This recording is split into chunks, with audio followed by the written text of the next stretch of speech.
코스피가 오전 내내 등락을 반복하며 눈치 보기 장세를 보였습니다. 미국의 소비자 물가 발표를 하루 앞두고 뉴욕 증시도 혼조세로 마감했습니다. 정부가 지난 3월 한 달간 85조 원의 재정을 투입해 월간 역대 최대 규모의 지출을 기록했습니다. 정부의 실질적인 적자도 75조 원을 넘겨 역대 3월 기준 가장 커졌습니다. 윤석열 대통령이 노조 없는 노동자를 보호하는 법안에 대한 의지를 다시 한번 드러냈습니다. 현재 노조가 없는 근로자는 전체의 87%로 추산됩니다. 한미약품 지주사 한미사이언스가 이사회를 열고 송영숙 회장의 해임 안건을 논의하는 것으로 알려졌습니다. 특히 함께 그룹 경영권을 차지한 형제 사이에도 균열이 감지돼 새로운 변수로 떠올랐습니다.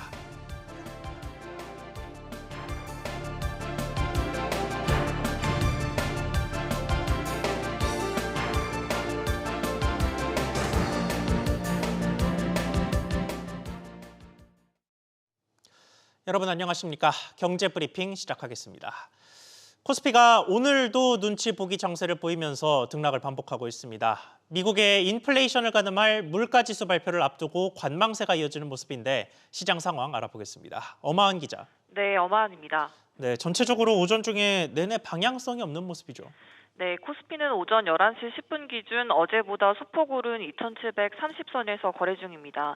개인의 매도세에도 기관과 외국인이 700억 원 넘게 사면서 지수를 끌어올리고 있습니다.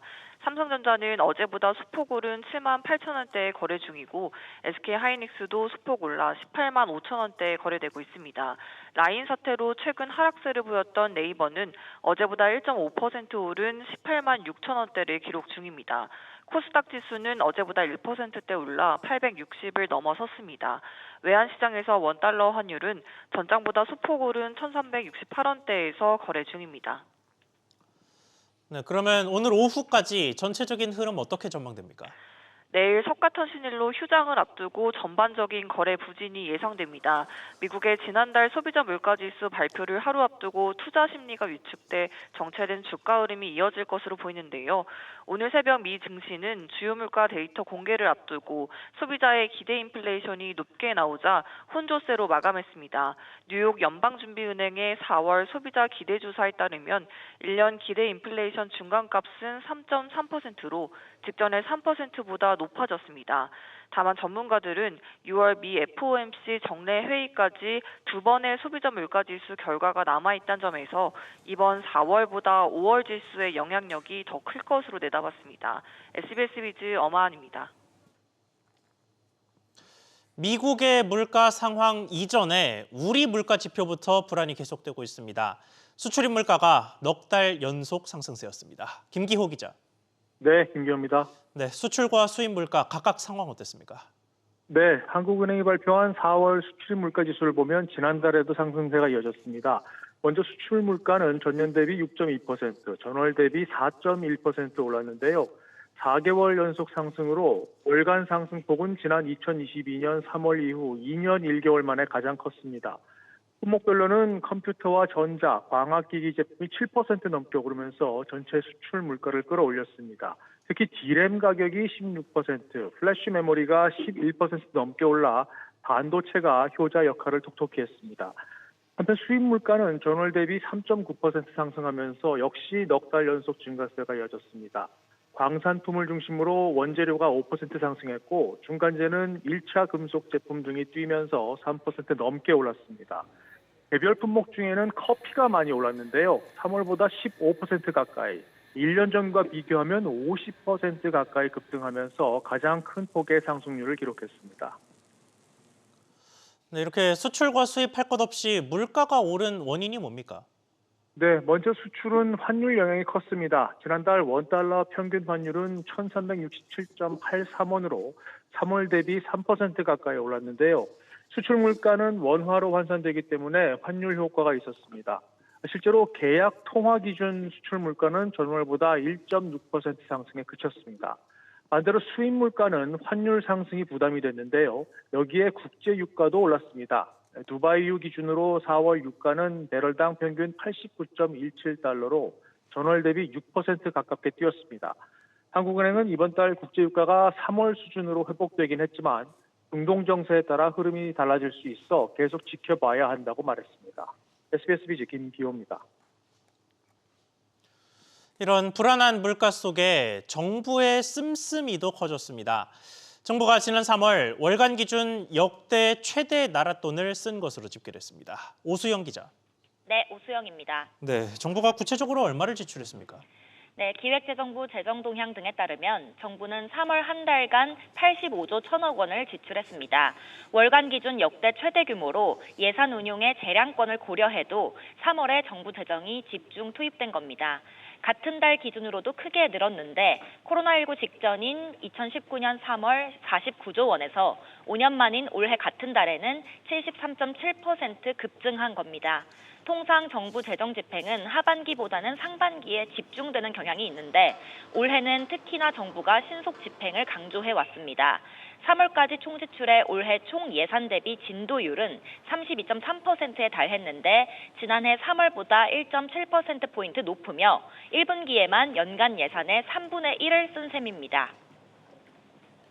네, 그러니까 더 썼다기보다는 빨리 썼다라는 얘기인 건데 건전성에는 악영향을 줬겠습니다. 그렇습니다. 세수는 줄었는데 지출은 커졌기 때문입니다. 지난해 56조 세수 펑크에 이어 올 들어 3월까지도 국세는 84조 9천억 원 거치는 데 그쳐서 지난해 같은 기간 대비 2조 2천억 원 줄었습니다. 정부의 실질적인 재정 상태를 보여주는 관리 재정 수지는 지난 3월까지 75조 3천억 원 적자를 나타냈습니다. 지난해 3월까지는 54조 원 적자였던 데 비해서도 적자 폭이 21조 3천억 원 늘었고 3월 누계 기준으로도 가장 큰 적자 규모입니다. 국가 채무는 지난해 1,126조 7천억 원으로 역대 최대치를 기록했고 GDP 대비 비율은 처음으로 50%를 넘어섰습니다. SBS 비즈 오수영입니다. 다음 소식입니다.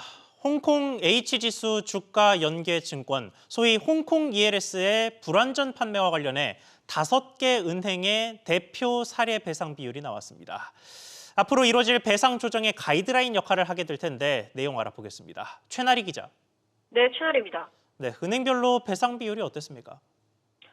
네, 금감원은 홍콩 H지수 ELS 배상에 대한 은행과 각 거래 고객 간 분쟁 사안 중 대표 사례의 배상 비율을 최고 65%에서 최저 30%로 확정했습니다. 농협은행의 배상 비율이 65%로 가장 높았고 이어 국민은행 60%, 신한은행 55%, 제일은행 55%였습니다. 하나은행의 배상 비율은 30%로 가장 낮았습니다. 금감원은 어제 은행별로 이같이 대표 사례를 각 한 건씩 선정해 모두 5건에 대한 분조위를 열고 결정했습니다. 금감원은 지난 3월 분쟁 조정 기준안을 통해 기본 배상 비율을 20에서 40%로 정하고 원칙적으로는 손실액에 대해 0에서 100%까지 배상이 가능하도록 했는데요. 이번 결과에 따라 대부분 금감원이 제시한 30에서 65% 수준에서 자율 조정이 이루어질 전망입니다. 앞서 DLF 사태 당시 대표 사례 배상 비율이 40에서 80%였는데 이후 소비자 보호 장치가 강화되면서 이를 넘어서는 배상이 나오긴 어렵다는 관측이 나오는데요. 이에 대해 금감원은 분쟁 조정 신청이 들어온 대표 사례의 배상 비율일 뿐이라며 사례별로 다를 수 있다고 설명했습니다. 네, 그러면 그 얘기는 앞으로 모든 조정에 이번 사례가 적용되는 건 아니란 뜻이군요. 네, 양측이 분쟁 조정안을 제시받은 날로부터 20일 이내에 수락하면 성립하고 재판상 화해와 같은 동일한 효력이 발생합니다.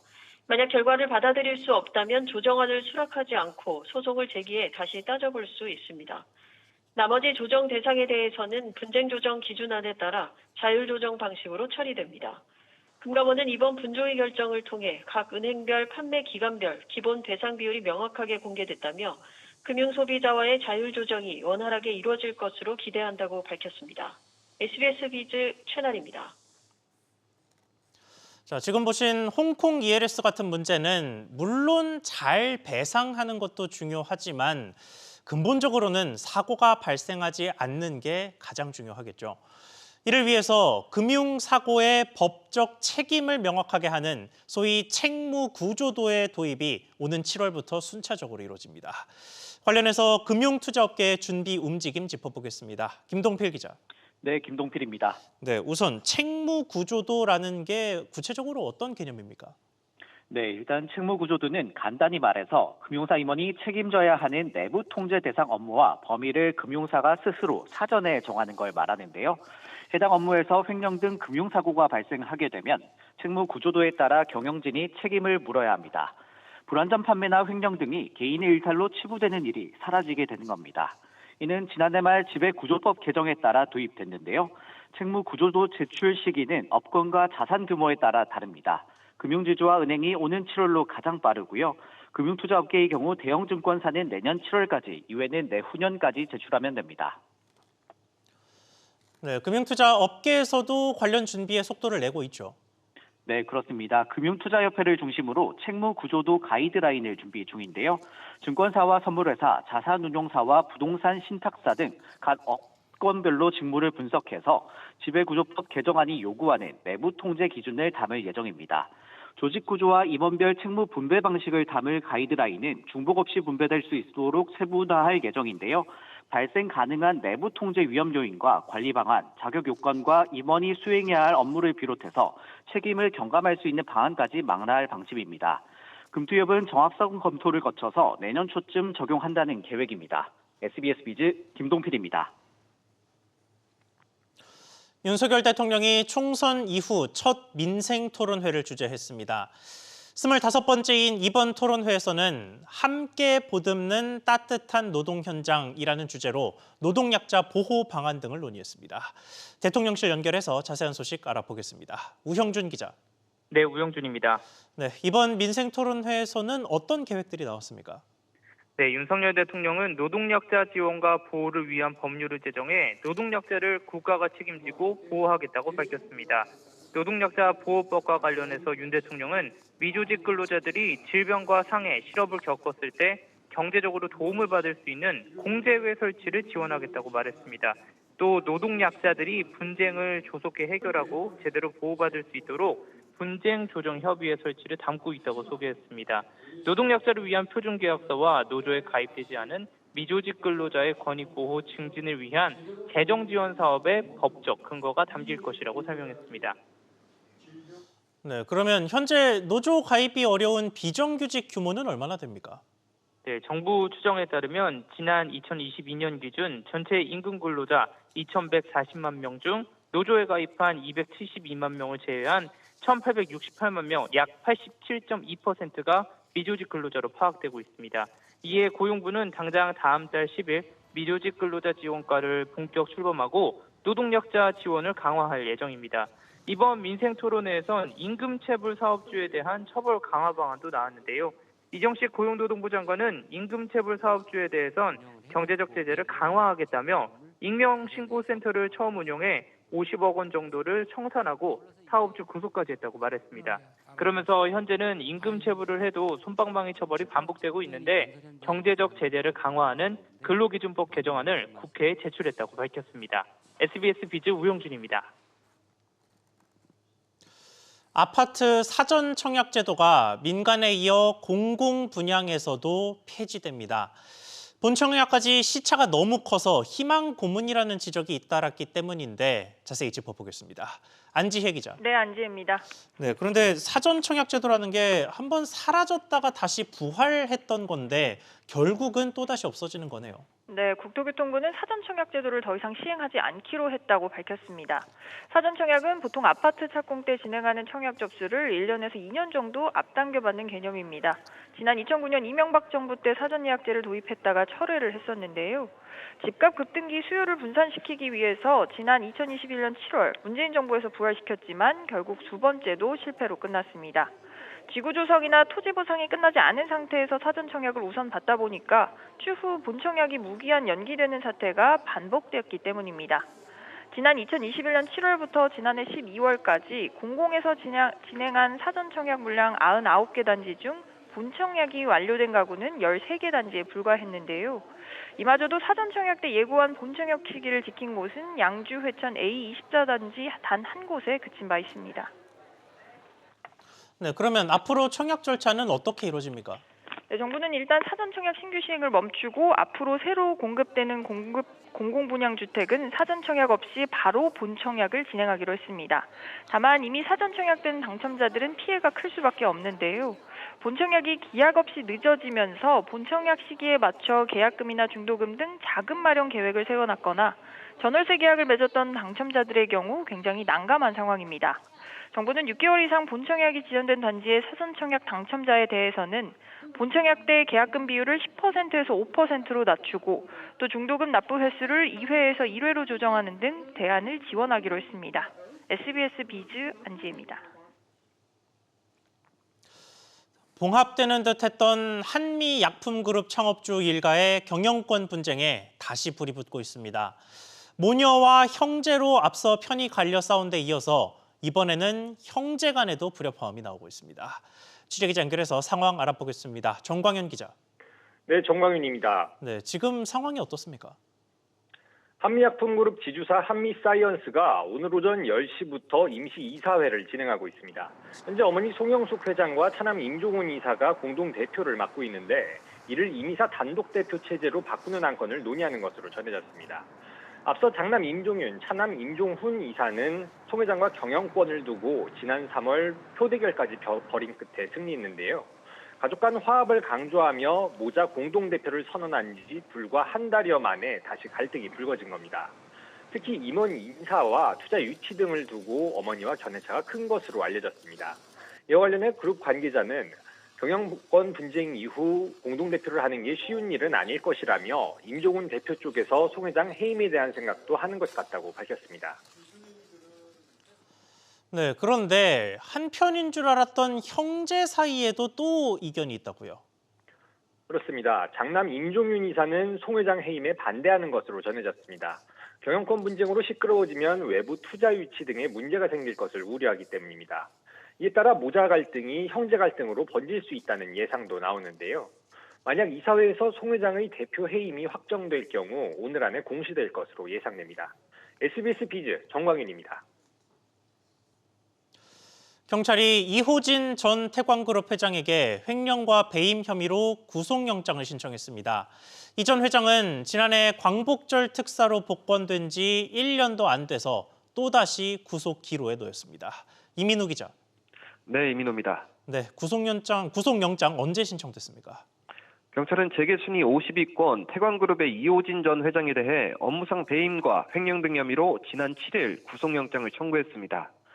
이 전 회장은 2019년 206억 원 횡령으로 징역 3년이 확정돼 2021년 만기 출소하고 지난해 8월 광복절 특사로 복권됐는데 1년도 채 지나지 않아 구속영장이 청구된 겁니다.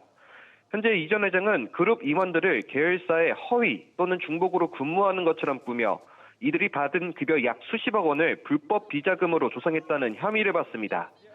허위 중복급여를 가로챈 혐의를 받는 시기는 이 전 회장이 비자금 의혹으로 재판을 받고 있던 2015년에서 2018년쯤으로 추정됩니다. 네, 그러면 경영 복귀를 둘러싼 상황이 또 안개 속에 빠지겠습니다.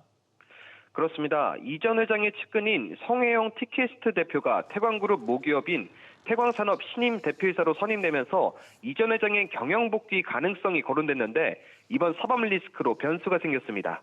구속을 시작으로 기소와 재판까지 이어질 경우 수년 동안 법적 다툼이 예상되기 때문입니다. 태광그룹은 이번 사건이 이 전 회장과 무관하다고 선을 그었습니다. 과거 그룹 경영을 총괄했던 김기유 전 경영협의회 의장이 혐의 대부분을 저질렀다고 설명했습니다.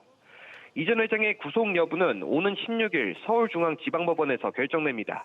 SBS 비즈 이민호입니다.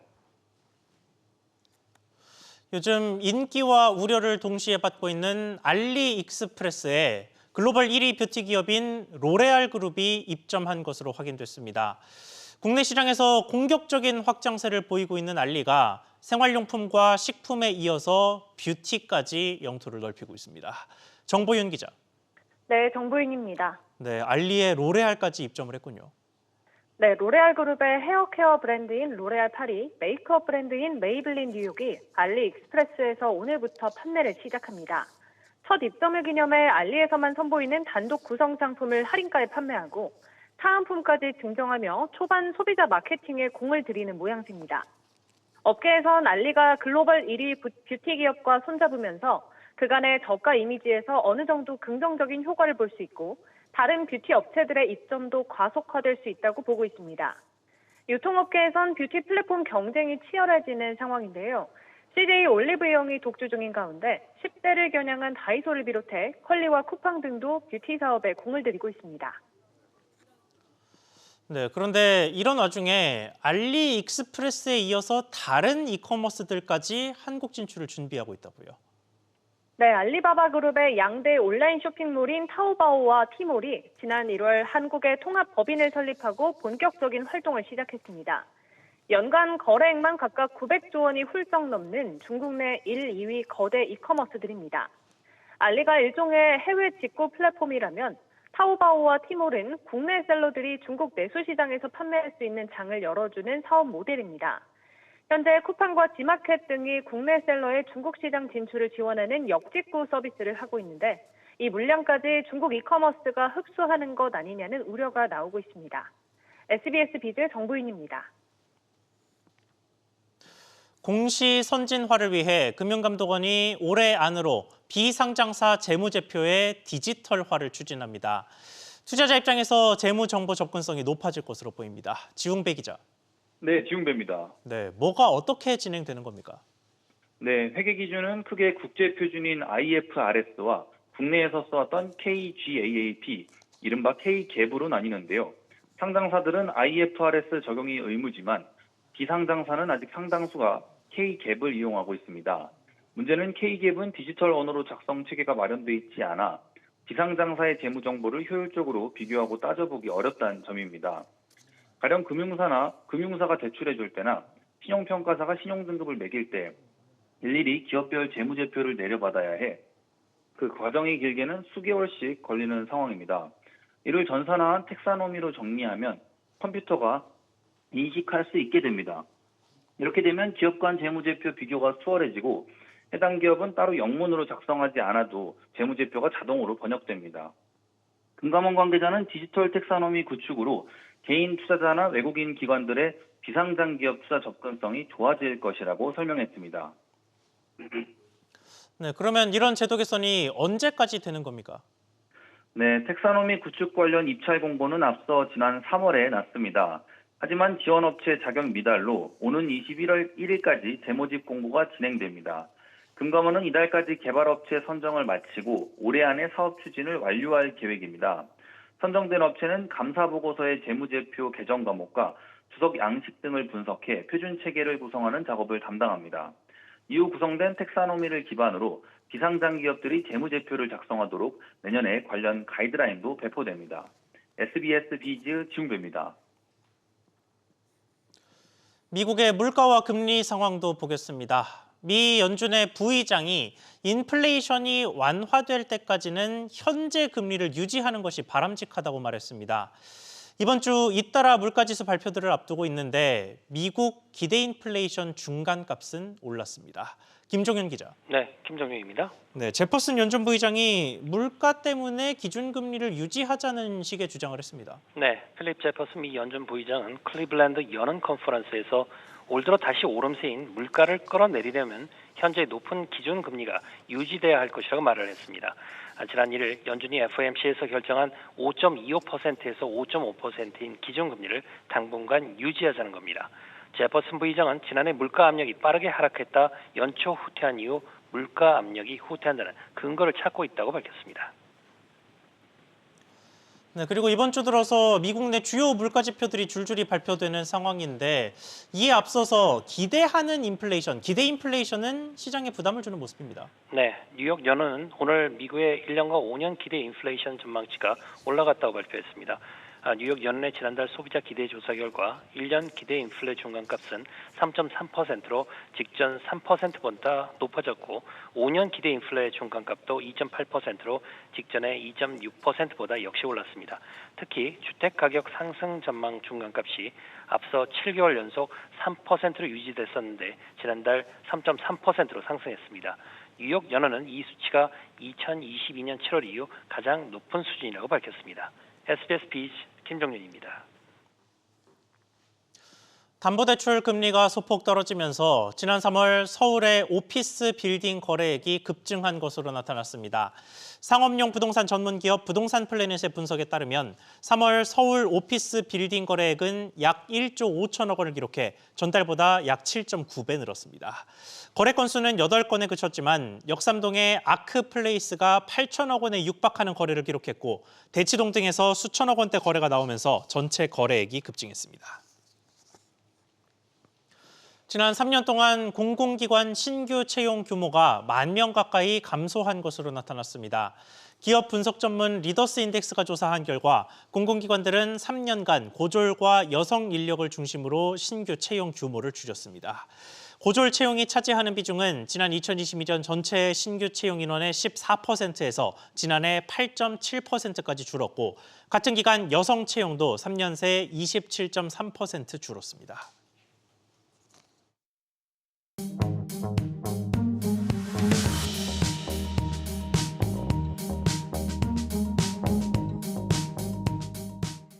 안녕하세요. K웨더 공기재능센터에서 전해드리는 대기오염 예보입니다. 전국 공기질 실황입니다. 일부 경기 서부와 남부, 경북 곳곳을 중심으로 먼지 농도가 약간 높은 상태입니다. 다음은 서울시 동별 공기질 실황입니다. 전반적으로 청정하고요. 워스트 지역도 보통 수준을 나타내고 있습니다. 오늘 대체로 맑은 가운데 낮 동안 덥겠습니다. 다만 저녁 무렵에는 기온이 빠르게 내려가 쌀쌀해지는데요. 큰 일교차에 유의하셔야겠습니다. 한편 강원 동해안으로 건조특보가 내려지는 등 대기가 건조하고요. 공기질은 청정하겠습니다. 대기의 순환이 원활하기 때문인데요. WHO와 환경부 기준 모두 전국 보통 단계가 예상됩니다. 내일은 중서부를 중심으로 먼지 농도가 높게 오르겠고요. 그 밖의 날의 공기질은 보통 수준으로 양호하겠습니다. 대기오염 예보였습니다.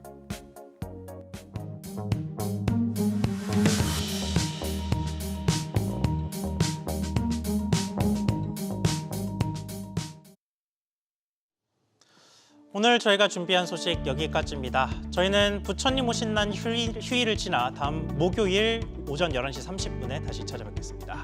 시청해주셔서 고맙습니다.